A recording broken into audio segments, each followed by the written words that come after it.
Kwa jina la Baba na la Mwana na la Roho Mtakatifu. Amani iwe kwenu.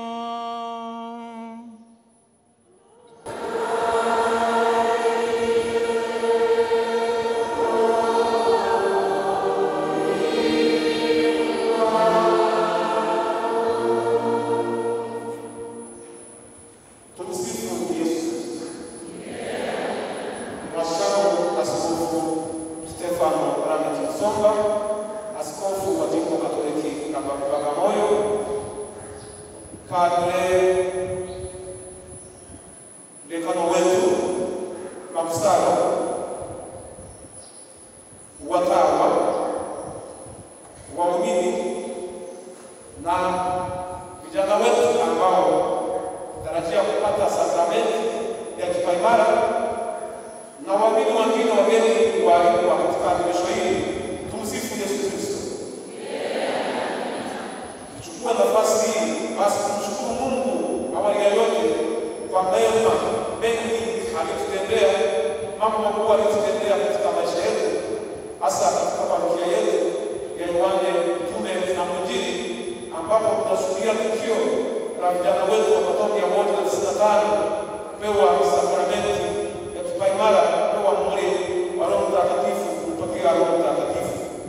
Tunamshukuru Mungu kwa mambo yake haya, basi tuwashangilie kwa makofi.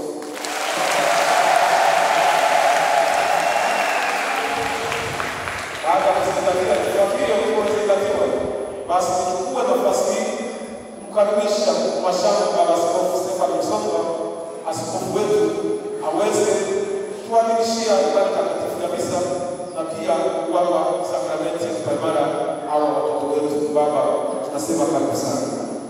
Ndugu zangu wapendwa katika Kristo, pamoja na nia zetu tunazozipeleka mbele ya Mwenyezi Mungu, tuendelee kuikabidhi parokia yetu mikononi mwa Mwenyezi Mungu katika mipango tulionayo, malengo tulionayo. Aendelee kuyategemeza yeye mwenyewe hadi mwisho, na sisi wenyewe aendelee kutupa afya njema, aendelee kutuimarisha katika imani yetu na katika safari yetu ya kumwelekea yeye. Kwa namna pekee tuendelee kuliombea kanisa letu la Tanzania. Mungu aendelee kulitegemeza kwa sababu ni kanisa la Yesu Kristo mwenyewe. Na sisi kama waumini tutambue kwamba ni sehemu ya kanisa hilo.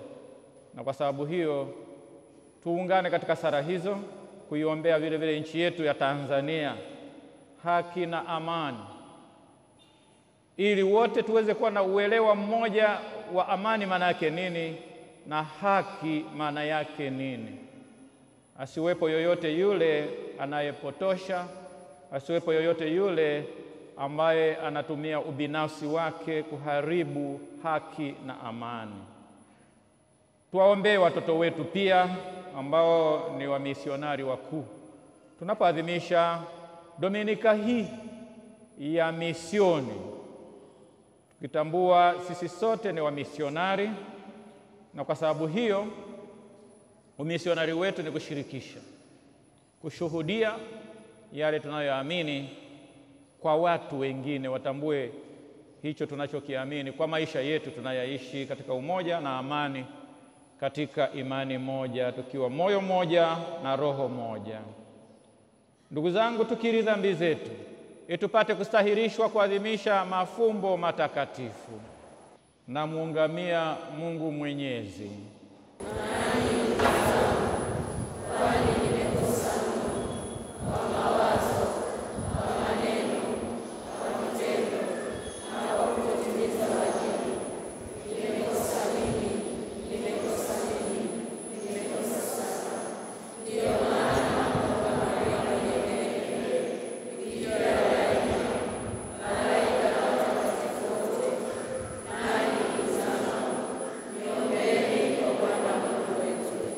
Mungu Mwenyezi atuhurumie, atusamehe dhambi zetu, atufikishe kwenye uzima wa milele.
E Bwana, tunakuomba uwe radhi utumiminia Roho wako Mtakatifu, ili sisi sote tunaotembea katika umoja wa imani na tumeimarishwa kwa nguvu za mapendo yake, tufike kwenye cheo cha kimo cha utimilifu wa Kristo, anayeishi na kutawala nawe katika umoja wa Roho Mtakatifu, Mungu milele na milele.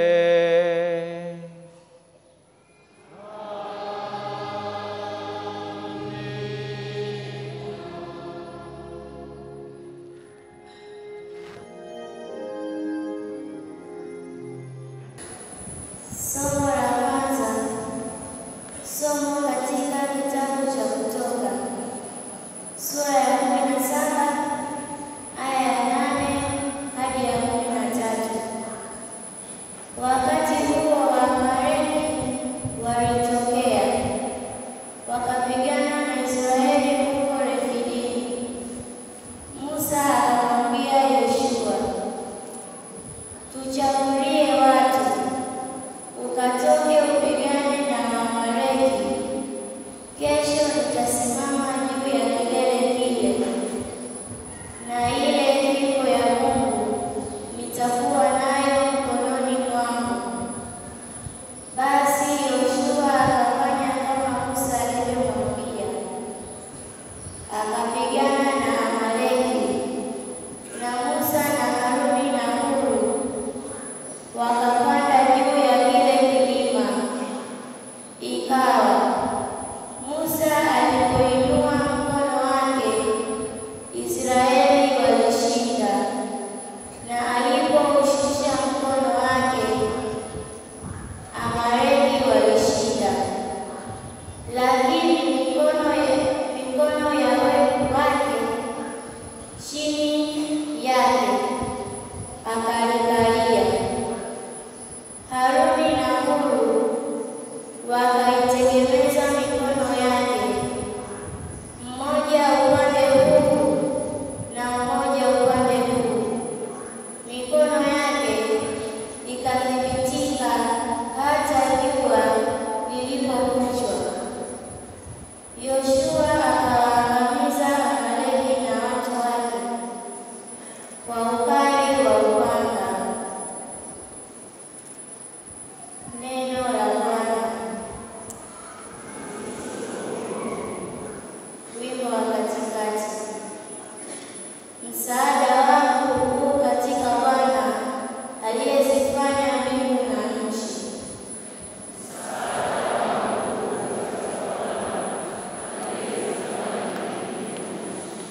sura ya 18 aya ya 1 hadi ya 8.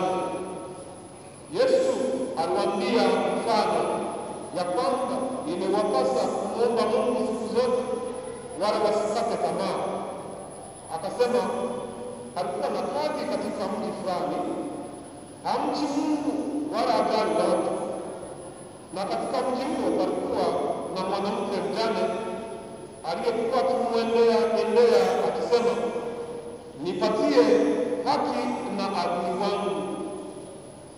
Yeye naye kwa muda alikataa, hata kusema moyoni mwake, ijapokuwa simchi Mungu wala sijali watu, lakini kwa kuwa mjane huyu ananiudhi, nitampatia haki yake, asije akanichosha kwa kunijia daima.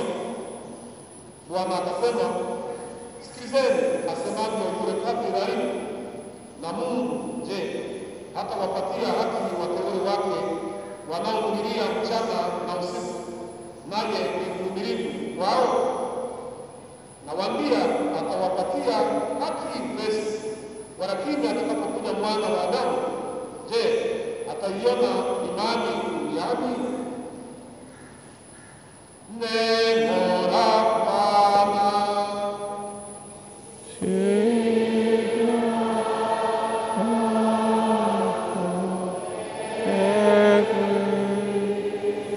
Dhambi zetu ziondolewe kwa Injili ulisoma.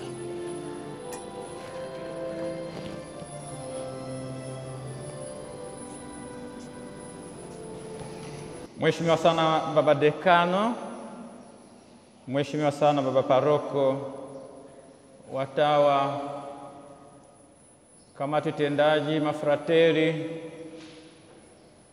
waimarishwa, wazazi na wasimamizi, waumini wote na wageni tunaoshiriki misa hii, tumsifu Yesu Kristo.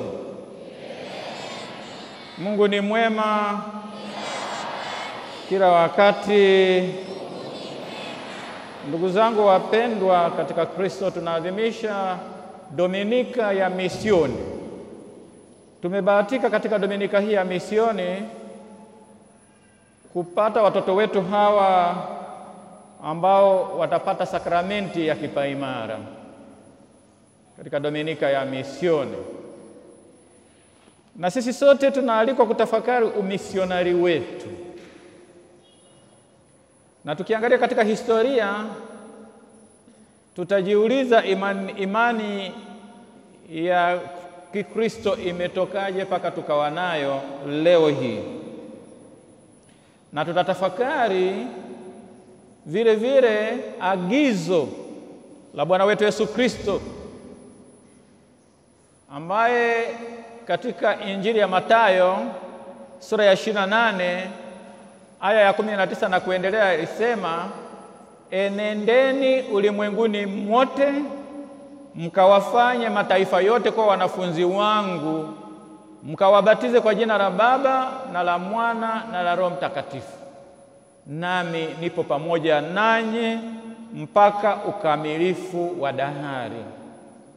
Tafakari hii ambayo itatuhusisha sisi sote kama mtu kujitathmini namna gani anatimiza agizo la Bwana wetu Yesu Kristo. Yeye kama mfuasi wake anafanya nini? Na hasa katika ulimwengu huu uliojaa ulaghai, ulimwengu huu uliojaa udanganyifu na kuwalaghai watu mbalimbali, ulimwengu ambao kama maneno ya mwanafalsafa mmoja aliyesema, mwanadamu amekuwa mbwa mwitu wa mwanadamu mwenzake. Ulimwengu ambao tunashindwa kuaminiana kwa sababu sina uhakika naye kuja mbele yangu hana kisu, hana bunduki, hajaja kuniteka na kunipoteza. Naogopa, tunaogopana kiasi kwamba natamani nikutane na simba kuliko binadamu. Simba anaweza kama ameshiba chakula, amekula nyama huko, wanyama aliowakuta, akapita zake, lakini mwanadamu anakumaliza. anafanya wanadamu wenzake wawe na wasiwasi kila wakati. Ndio ulimwengu huu tunaoadhimisha Dominika ya misioni. Tunamwangalia Mungu mwenyewe ambaye ni misionari wa kwanza. Misionari wa kwanza aliangalia mwanadamu, akamuumba kwanza kwa sura na mfano wake. Kiingereza kwa Kilatini nasema akawa imago Dei, sura na mfano wa Mungu, na tumfanye mtu kwa sura na mfano wetu. Akampa utashi, akampa akili aweze kutambua mema na mabaya, aweze kumsifu Mungu ipasavyo kwa kutumia utashi ule alio nao, aweze kuchagua yaliyo mema na kuyatimiza. Alipomuumba huyu mwanadamu, pamoja na haya akamtafuta alipopotea, alipotenda dhambi, akamtuma mwisho wa wakati mwanae pekee, misionari huu, nenda kawakomboe watu hawa. Ndio maana katika mwaka huu mtakatifu, mwaka wa jubilei, tunaadhimisha jubilei ya ukombozi wetu, tangu Bwana wetu Yesu Kristo aje kwetu kutukomboa, alivyotushirikisha sisi wanadamu. Na ndio maana tunaangalia upande mwingine kwamba tumeumbwa kwa sura na mfano wa Mungu, lakini upande mwingine tumekombolewa kwa damu ya Kristo. Na haya yote ndio yanayotufanya tuwe sawa, yanatufanya sisi sote tupendane, tujaliane, na kila mmoja amuone mwenzake ni sura na mfano wa Mungu, amekombolewa kwa damu ya Kristo.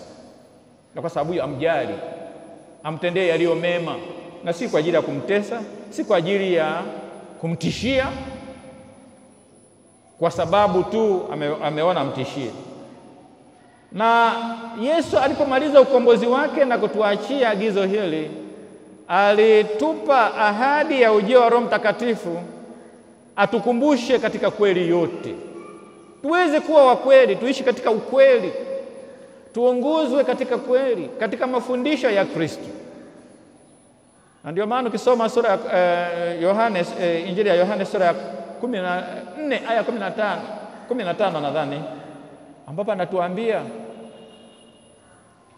atakaye nipenda atashika amri zangu. Amri zinadai utii, na kwa sababu hiyo upendo na utii vinaenda pamoja. Atanipenda huyu, atashika amri zangu, na atanisikiliza nayo sema. Baada ya kumaliza, Roho Mtakatifu amekuja kwetu. Roho Mtakatifu ni Mungu ambaye anakaa kati yetu, na ndio maana sisi ni hekalu la Mungu. Kisoma katika waraka wa kwanza Mtume Paulo kwa Wakorinto sura ya 3 aya 16, ninyi ni hekalu la Mungu. Kwa hiyo msiogope, hakuna atakaye haribu hekalu la Mungu. Msiogope, atakaye jaribu kuharibu hekalu la Mungu atapata mshahara wake. Kwa sisi ni hekalu la Mungu. Roho Mtakatifu ni Mungu anayekaa na sisi. Roho Mtakatifu ni Mungu anayetutakatifuza sisi katika sakramenti zake. Roho Mtakatifu ni yule anayetuimarisha sisi tushinde magumu, tushinde maelekeo mabaya, tuweze kumtangaza Kristo kwa ujasiri. Roho Mtakatifu ni mwalimu wetu, anatufundisha sisi. Ni vile vile Mungu anayesikiliza, ambaye anatusikiliza katika sala zetu. Wakati mwingine hatujui hata kusali, lakini anatuongoza. Na ndio maana tunaangalia hiyo. Mungu Baba akamtuma Mwana, Mungu Baba na Mungu Mwana akamtuma Roho Mtakatifu kwetu. Na ndio hiyo tunaita Missio Dei, misioni ya Mungu, na sisi tukawa washiriki wa misioni hiyo ya Mungu. Na kweli tuwe wa misionari kutoka ndani. Ndio maana masomo yetu ya Dominika hii yanatufundisha, tukikumbuka hasa katika mtaguso wetu wa pili wa Vatikano unaoelezea dhamiri. Usipotambua vizuri dhamiri yako, inakuwa ni vigumu kwako kutambua lipi ni jema na lipi ni baya. Na ndio maana unaweza kuwa mnyama kama unashabikia maovu, kama unafikiri kwamba watu wakikusifia unafikiri kwamba wewe ndio mtakatifu, huko ni kupotea. Na kinyume chake, tunapojitambua kwamba sisi ni binadamu, na katika binadamu wetu tunamwomba Mungu atusaidie kwa neema zake tutembee vizuri katika ukamilifu, hapo tunaelekea katika ukamilifu. Lakini tukijidai ni malaika katika dunia hii, hatutaki mtu atuguse. Ukisema bwana wewe unatukwaza, huyu ni adui. Mtu akisema kwamba tupite njia hii, huyo ni adui. Mimi nafahamu kila kitu. Lakini mtu akikusifia, wewe unafanya vizuri, wewe ni kila kitu, huyu ndio mwenyewe. Chukua na hela hizi, chukua na hiki, chukua na zawadi hii, chukua na hiki. Na walio wa ajabu ndio wanafurahia, wanakuja tena kesho. Na baada ya kumtangaza Kristo watakutangaza wewe. Utafurahi kutangazwa wewe baada ya Yesu kutangazwa. Wewe mwema kuliko wote duniani. Umepata wapi wema huu? Na unafurahia hivi kwa sababu tu anayekutangaza huyu amepata hela kwako. Na hela zenyewe hizi ni zawadi kutoka kwa Mungu, si kwa ajili ya kwamba wewe umezitengeneza hiyo, na vipaji ulivyo navyo ni vya Mungu, hata wewe mwenyewe ni wa Mungu. Baada ya kuweka nafasi ya kwanza Mungu, unajiweka wewe nafasi ya kwanza na unafurahia hayo. Lakini yule ambaye anapenda kuwa mkamilifu ndio anayekubali kukosolewa. Ni yule anayekubali kuambiwa ukweli. Kwa sababu anatambua katika hilo anapona na anaelekea njia inayomwelekea Mungu. Ndio maana tunaona katika somo la kwanza nguvu ya sala. Tunaona Waisraeli wamezingirwa, Waamaleki wana nguvu kuliko wao, lakini Musa ananyosha mikono yake na anasaidiwa na wengine kunyosha mikono hiyo kusali. Na katika hili maadui wanashindwa. Nguvu ya sala. Na ndio maana katika nguvu ya sala hiyo tujue tunapeleka wapi sala zetu hizo tunazosali. Maombi yetu tunayapeleka kwa nani? Na ndio maana bado tunakumbushwa na katekisimu ya kanisa, kwa nini tumeumbwa? Tumeumbwa tumjue Mungu, tumpende Mungu, tumtumikie na mwisho tufike kwake. Kila mara tutafute elimu ya Mungu, tutafute mapenzi yake. Na tufanye hivyo, tutakatifuze ufahamu wetu, tutakatifuze utashi wetu, tutakatifuze mioyo yetu, ili tuwe na elimu ya ukweli, sio nusu-nusu. Tuweze kuwa na chaguzi ambazo zinaongozwa na Mungu mwenyewe. Tuweze kuwa na upendo ambao ni wa Mungu mwenyewe. Ndio maana tunatakatifuza ufahamu, tunatakatifuza utashi, tunatakatifuza mioyo yetu. Ndipo tunaweza kutembea kwenda huko. Alikuwepo mtu katika historia ya kanisa anaitwa Pelagio. Yeye alifikiri kwamba Mungu ameniumba, ninajua kila kitu. Ni kwa sababu sihitaji neema za Mungu mimi. Asili niyo nayo inatosha. Simhitaji Yesu. Akaambiwa na Agustino, si asili tu, asili yetu imejeruhiwa, inaumwa, inahitaji kuponywa, inahitaji msaada, inahitaji kuangaziwa kutokana na dhambi ya asili ambayo inatunyanyasa. Na kwa sababu hiyo unahitaji neema za Mungu upate mwanga. Kwa hiyo asili na neema vinaenda pamoja, ambayo ni muhimu. Na ndio maana tunahitaji hilo, tunahitaji kusali, tunahitaji kuwa watu wa sala. Na kama mimi ni Mkristo nashindwa kusali, na kuwa wa hatari sana, tusielewi. Na ndio maana atakisema kwa sala ya shida, Mungu naomba nisaidie 1 2 3 4. Na hata sielewi kwamba sala zinaenda kwa sababu Mungu simuelewi. Na ndio maana kila mara tunahitaji metanoia. Metanoia ni kubadili mwelekeo wetu, kubadili fikra zetu, tunavyomwangalia Mungu, tunavyoangalia mazingira yetu na tunavyoangalia majirani zetu. Ikiwa tunaadhimisha Dominika ya Misioni na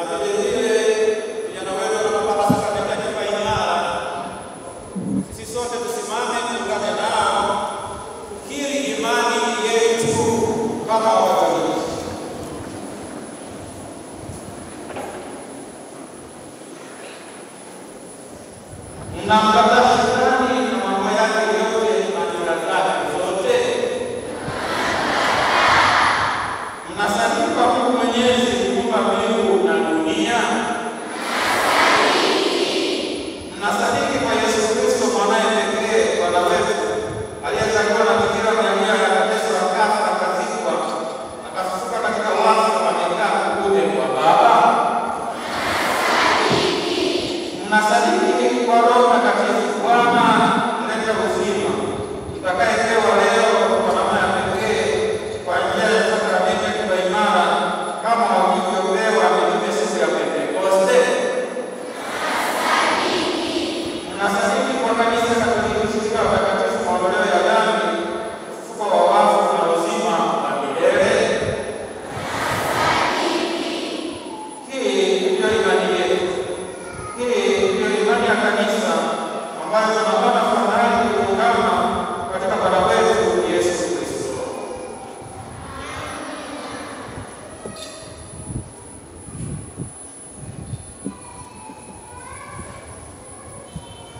Ndugu zangu, tumwombe Mungu Baba Mwenyezi kwa wema wake awatie Roho Mtakatifu wanawake hawa wateule waliozaliwa katika uzima wa milele na ubatizo, naye Roho Mtakatifu atawaimarisha kwa mapaji yake mali zao, kwa mpako wake atawafanya wafanane na Kristo Bwana wao.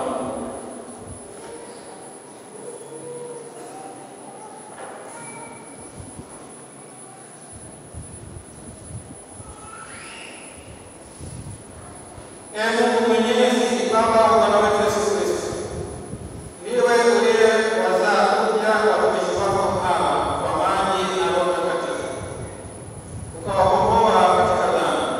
Basi Ee Bwana, watie Roho Mtakatifu kufariji, wape roho wa hekima na akili, roho wa shauri na nguvu, roho wa elimu na ibada, wajaze roho ya uchaji wako.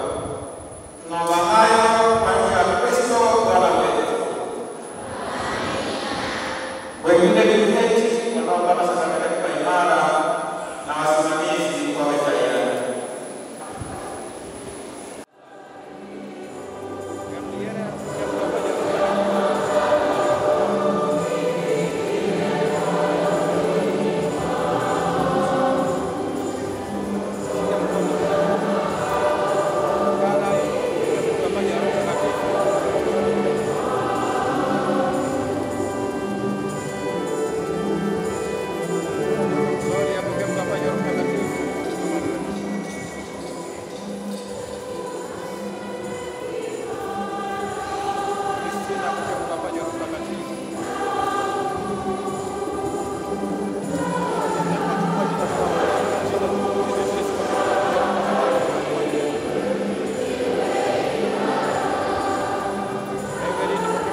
Baba Mwenyezi, sala hii iwe yetu sote jumla kama vile imani, matumaini na mapendo kwa yote pamoja, na hayo kutoka kwa Roho wake Mtakatifu, tutaitikia kila mwisho wa wiki kwa kuomba tusikie.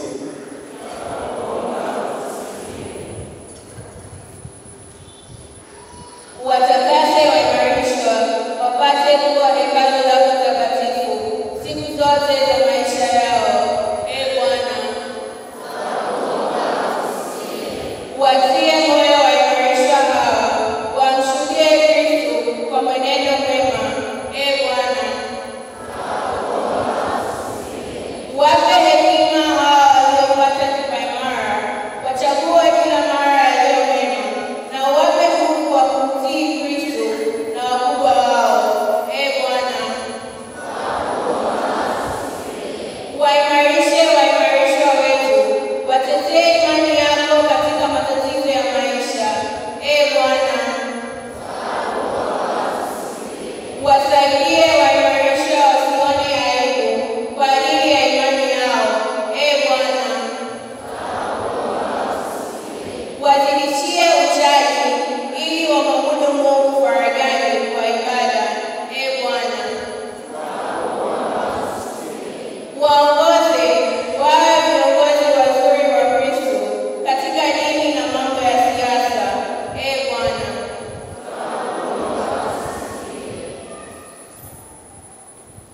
Mungu uliwapa mitume wako Roho Mtakatifu, ukatakao mitume na waandamizi wao wapate hiyo Roho. Usikilize kwa wema sala yetu, ndani ya kile ulichotenda wakati inaanza kuhubiriwa, kienee sasa pia mioyoni mwa waamini tunao hayo kwa njia ya Kristo Bwana wetu.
kwa njia ya Kristo Bwana wetu.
Vivyo hivyo baada ya kula akitwaa kikombe na kushukuru alikibariki na akawapa wafuasi wake akisema, twaeni mnywe nyote, hiki ndicho kikombe cha damu yangu, damu ya agano jipya na la milele, itakayomwagika kwa ajili yenu na kwa ajili ya wengi kwa maondoleo ya dhambi.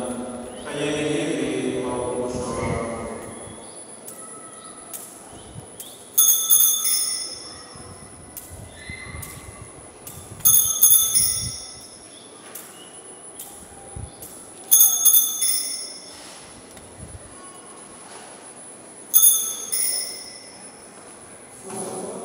Imani yetu.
huruma yako tuokolewe daima.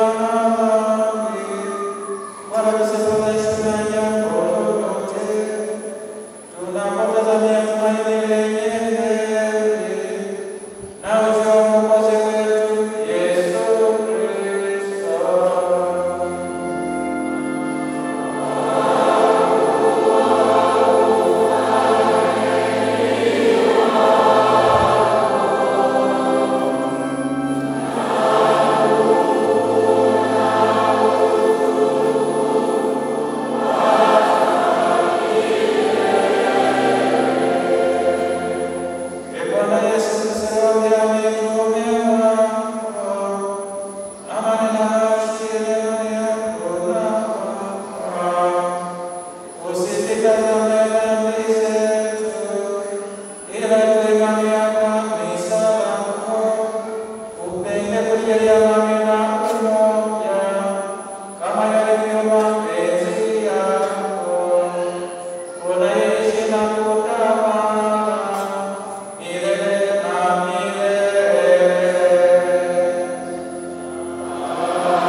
Mstari.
Jina la Bwana litukuzwe.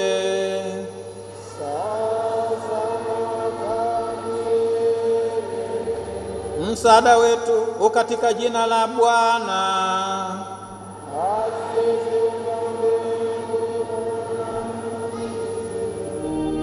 Inameni mpate baraka. Awabariki Mungu Baba Mwenyezi aliyewafanya watoto wake ninyi mliozaliwa upya kwa maji na Roho Mtakatifu. Awalinde mstahili pendo lake la kibaba.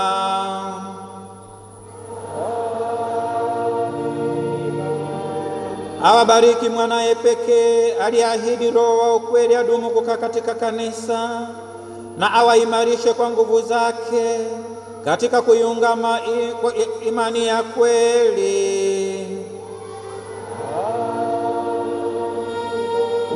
Awabariki Roho Mtakatifu aliyewasha moto wa mapendo ndani ya mioyo ya wafuasi, na ninyi mkiwa mmekusanywa katika umoja, awaongoze bila dhambi kwenye furaha ya ufalme wa Mungu. Ninyi nyote mliokusanyika hapa, awabariki na kuwalinda Mungu Mwenyezi, Baba na Mwana na Roho Mtakatifu.